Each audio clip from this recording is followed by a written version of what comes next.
তিনিচুকীয়াৰ ঢেলাঘাট চাহ বাগিচাৰ 14 নম্বৰ লাইনত এটা নৃশংস হত্যাকাণ্ড ধৰণৰভাৱে হত্যা কৰিলে। আচলতে ইমান নৃশংস আছিলে, তেওঁ শৰীৰৰ প্ৰতিটো অংগ আচলতে মোহাৰি ভাঙি পেলোৱা হৈছিলে, ডিঙি পৰ্যন্ত ভাঙি পেলোৱা হৈছিলে।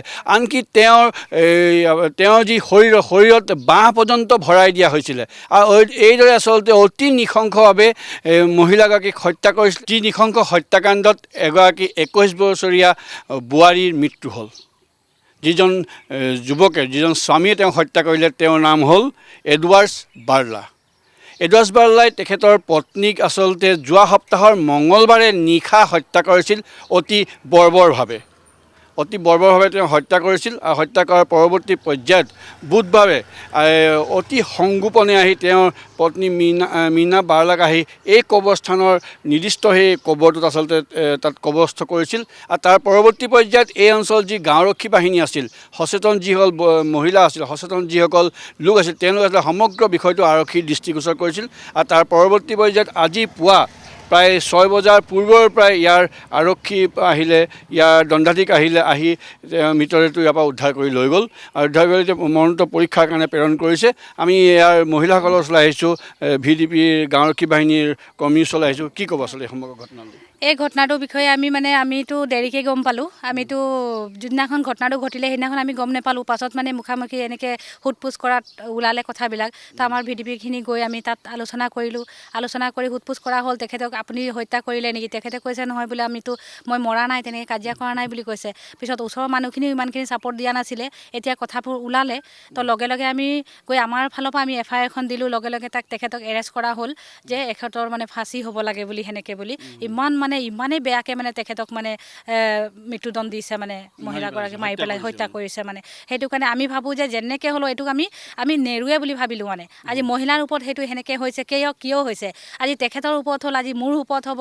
তেনেকৈ যেন আজিৰ তাৰিখৰ পৰা তেনেকুৱা যেন কোনো দিন কাৰো নহয়। কেতিয়া ইয়ালৈ পুলিচ আৰু দণ্ডাধীশ আহিলে, তেওঁলোকে মৃতদেহ উদ্ধাৰ কৰিলে? কেতিয়া কৰিলে? আজি কৰিলে। আজি পুৱা 6:30 মানতে আহিছিলে। 6:30 মানত আহি গোটেইখিনি উলিয়াই মেলি গোটেইখিনি নিলে। গোটেইখিনি আমাৰ মেজিষ্ট্ৰেট মেডামো আহিছিলে, গোটেইখিনি আহিছিলে। আৰু তেখেতক নিছে, পষ্টমৰ্টেমলৈ নিছে। এতিয়া এইখিনিতে আমি এটা ক'ব লাগিব যে যিটো ধৰণৰভাৱে হত্যা কৰিলে, আচলতে ইমান নৃশংস আছিলে, তেওঁ শৰীৰৰ প্ৰতিটো অংগ আচলতে মোহাৰি ভাঙি পেলোৱা হৈছিলে, ডিঙি পৰ্যন্ত ভাঙি পেলোৱা হৈছিলে। আনকি তেওঁৰ যি শৰীৰত বাঁহ পৰ্যন্ত ভৰাই দিয়া হৈছিলে। আৰু এইদৰে আচলতে অতি নৃশংসভাৱে মহিলাগৰাকীক হত্যা কৰিছিলে। সেইখিনি দেখিবলৈ পোৱা গৈছে। এতিয়া মৰণোত্তৰ পৰীক্ষাই আচলতে ক'ব আৰু কিমান নিৰ্দয়ভাৱে এই মীনা বাৰ্লা নামৰ মহিলাগৰাকীক হত্যা কৰিছে। আৰু মহিলা আছে যে মহিলাৰ ওপৰত যিটো আক্ৰমণ গোপনভাৱে আচলতে ইয়াত তেওঁক কবৰস্থ কৰা হৈছিলে, এই সমগ্ৰ বিষয়লৈ আপোনালোকে কি ক'ব বিচাৰে আচলতে? হয়, প্ৰথমে মই আপোনাৰ নিউজ চেনেলক ধন্যবাদ জনাইছোঁ ইয়াত বাতৰি সংগ্ৰহ কৰিবলৈ অহাৰ কাৰণে।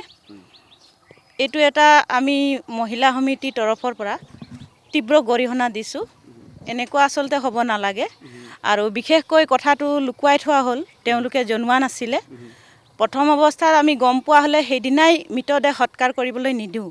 কিন্তু ওচৰৰ তেওঁলোকৰ মানুহে জনোৱা মতে মদ খাই মৃত্যু হৈছে বুলি কৈছে। 2গৰাকী মদ খাইছিলে, নোখোৱা নহয়। মানুহজনো খাইছিলে, মানুহগৰাকীও খাইছিলে।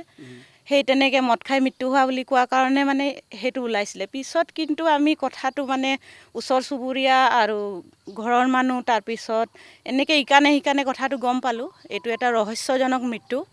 এইটো আচলতে এনেকুৱা হ'ব নালাগে।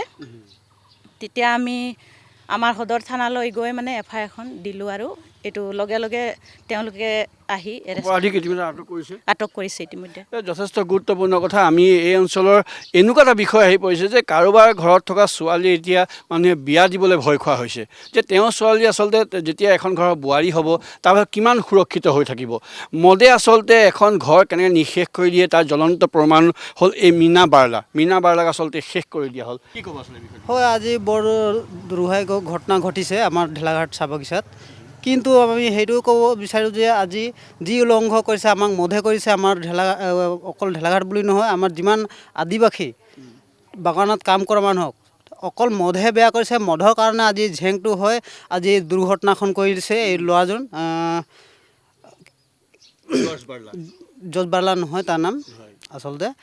তো এইটো জজ বাৰ্লা মানে গাৱাই দিছিলে যে মানে মানুহটো মৰিলে বুলি ইয়াত আহি এই ঘৰত আহি যোনে চাৰ্জ চলাই যে তাকে কৈছিলে যে মানে ভুকচুল মাৰি মানুহজন দুৰ্ঘটনা ঘটিছে বুলি। তো ঠিক আছে ইহঁতি সেইটো মানে আহি পিনি ইয়াত মাৰি কাটি কৰি দিলে।